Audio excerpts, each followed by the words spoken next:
Hi, I'm Jasmine Flemings Kincaid, and I'm going to be presenting the lumbar spine. Today I'm going to go over the lumbar routine positions.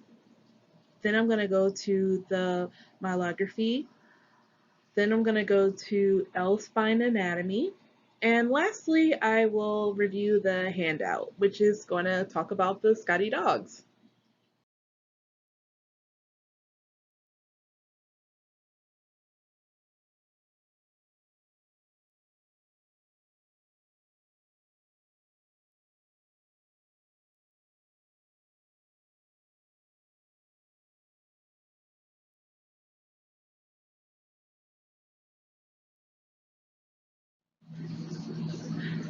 This first one here is a AP projection of the L spine.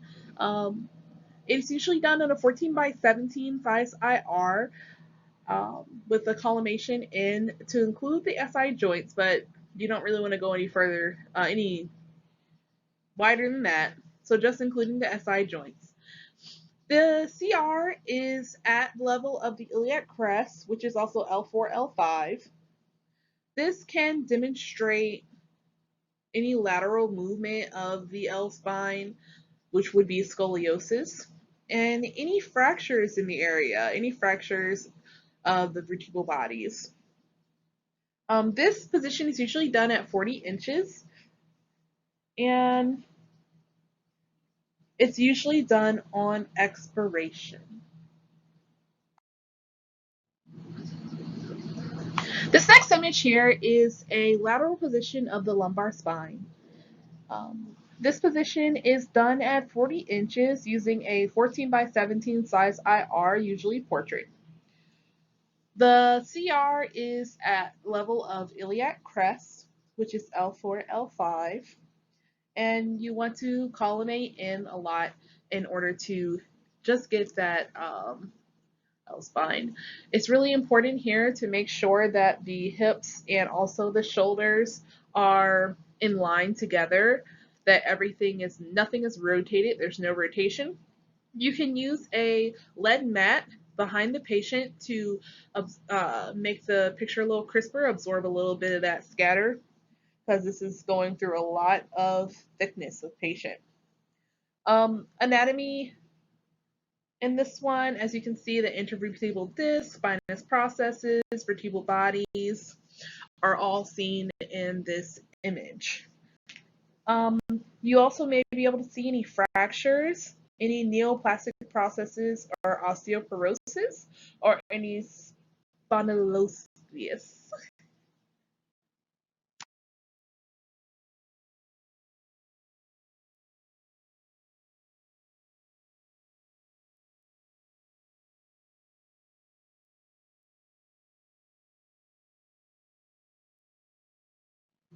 Here we have a spot image of the L5 and S1 area.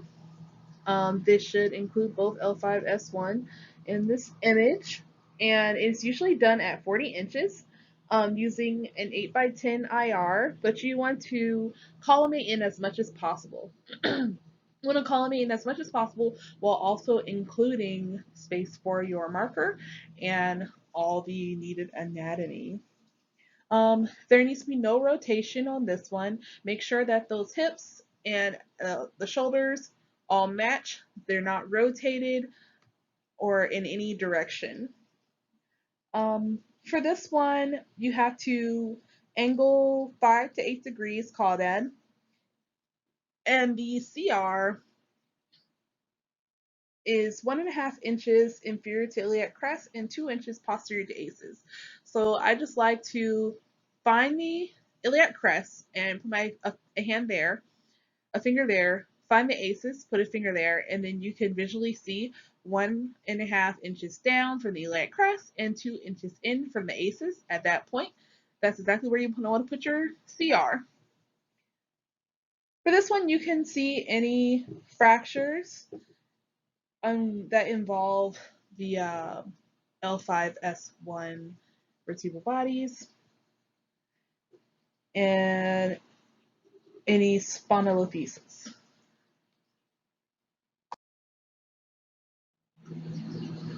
This is an oblique position of the L spine. It's done at 40 inches SID. 11, you want to use like 11 to 14 IR or 10 to 12 um, position portrait. You want to rotate the body 45 degrees, align the whole spine. You want to make sure that it's not just their hips rotating, that their whole body rotates and that their arms are up and out of the way. Um,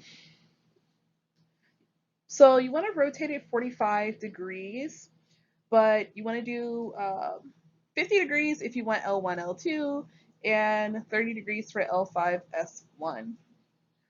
Um, the CR is directed at L3. This is about 2 inches above the iliac crest. Clinical indications. You can see any fractures, of course, and any defects of the pars articularis.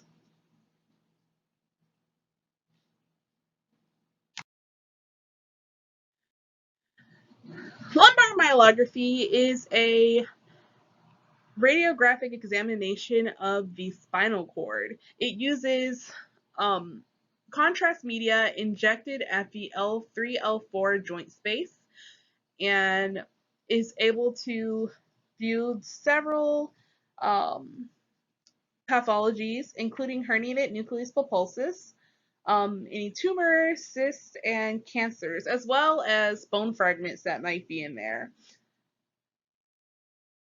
These two images show what it looks like. The floral tower will be over the patient, and a PA or a doctor will insert the needle, and we will help along the way as far as holding the vial for them, grabbing everything for them, wiping down the patient, comforting the patient, and things like that. As you can see, here is the L-spine anatomy. L-spine looks a little different than the other segments of the spine. It is a lot thicker and a lot more blunt. Um, as you can see, the lamina is a lot more thick. The body is a lot thicker than because it has to carry a lot more weight than the other parts of the spine.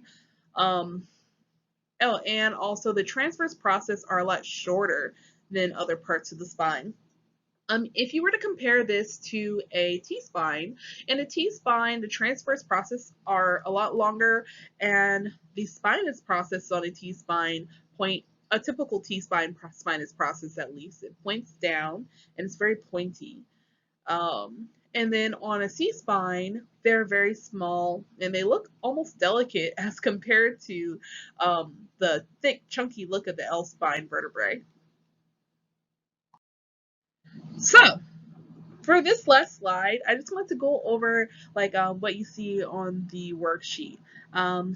So the left two images are on the worksheet, and I tried to correlate the actual anatomy to what you see on the radiograph. So if we take a look, you can see the pedicle there, and you can see it on the radiograph, and then you can relate that to the actual anatomy to say, okay, so when I see this circle here, what am I actually looking at?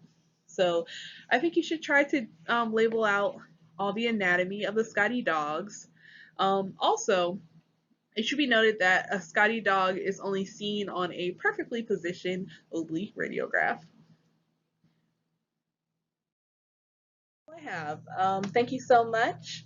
I hope that this might be able to help somebody with Scotty dogs and with L-spine anatomy in the future. And that's all. Thank you so much. Have a good day.